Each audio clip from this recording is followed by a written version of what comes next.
Hello বন্ধুরা, আমি সুস্মিতা। নতুন আরও একটা ব্লগ ভিডিওতে সবাইকে স্বাগত জানাই।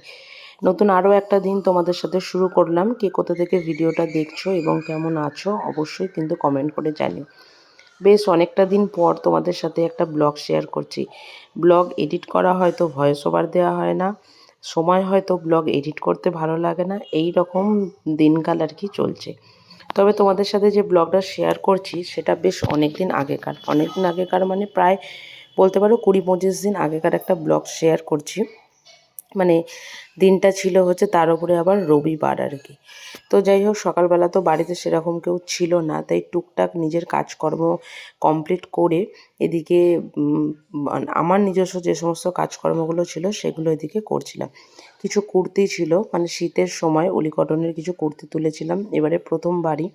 তো সেগুলোকেই আর কি ছবি তুলে এদিকে গুছিয়ে রাখছিলাম। কারণ আনা তো হয়েছে, কিন্তু ছবি তোলা বা কোনো কিছুটাই কিন্তু হয়ে ওঠেনি। তো যাই হোক, ছবি টবি তুলে এদিকে বিছানাপত্রটা আর কি গুছিয়ে নিচ্ছি। হয় না যে খেপে খেপে কাজ করা, তো একবার সোয়েটার খুলে ফেলে ঠান্ডা লাগছে, একবার পরলে গরম লাগছে, কী যে একটা বাজে ব্যাপার যা বলার নয় আর কি। আর যেহেতু বললাম যে বাড়িতে কেউ নেই, তো ছাদে অনেক ফুলও ফুটেছিল, তো ছাদ থেকে সেই ফুলগুলো নিয়ে আসতে গেছিলাম পুজো দেওয়ার জন্য। মোটামুটি সকালটা হলে এখন একটা খুব ভালো কাজ হয়েছে, সেটা হচ্ছে একটু চান টান করে চাটা খেয়ে সমস্ত কিছু করে এদিকে ফুল তুলে ঠাকুরের পুজো দেওয়া। আর এর মধ্যে যেটা সবথেকে আনন্দ বা সবথেকে মজার বিষয় আমার লাগে, সেটা হচ্ছে গাছ থেকে ফুল ছেঁড়া। মানে অনেকের আছে যাদের গাছে ফুল দেখতে ভালো লাগে, তুলতে ইচ্ছা করে না, সেই রকম ইচ্ছাটা আমার হচ্ছে 10%, আর 90% ইচ্ছা হচ্ছে গাছে যত ফুল আছে সেগুলোকে তুলে তুলে পুজো করা।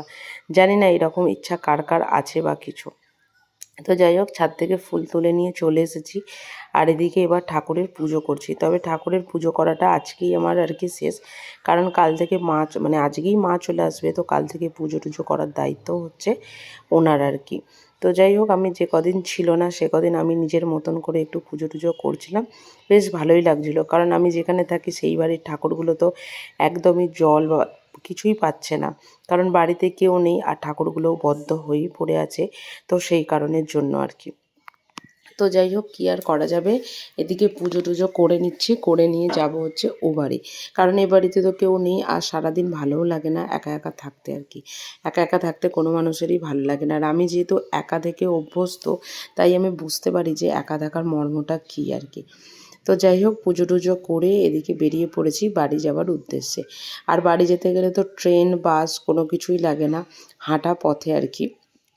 তো যাই হোক, বাড়িতে গিয়ে দেখলাম টুনটুন ওখানে বসে আছে, আর আমাদের আর কি মানে আমার নিজস্ব কিছু টুকটাক কাজকর্ম ছিল, যেমন হচ্ছে এই হার কানেরগুলো বানানো, তো সেগুলোই আর কি এদিকে বানাচ্ছিলাম। তো মোটামুটি এই কাজটাও আমার থেকেই থাকে আর কি। আর রান্নাবান্না করতে তো আমার ভীষণ ভালো লাগে, মানে শখেই করি বলতে পারো। তো আজকে আমাদের বাড়িতে হবে ফুলকপি আলুর তরকারি আর শিম ভাজা।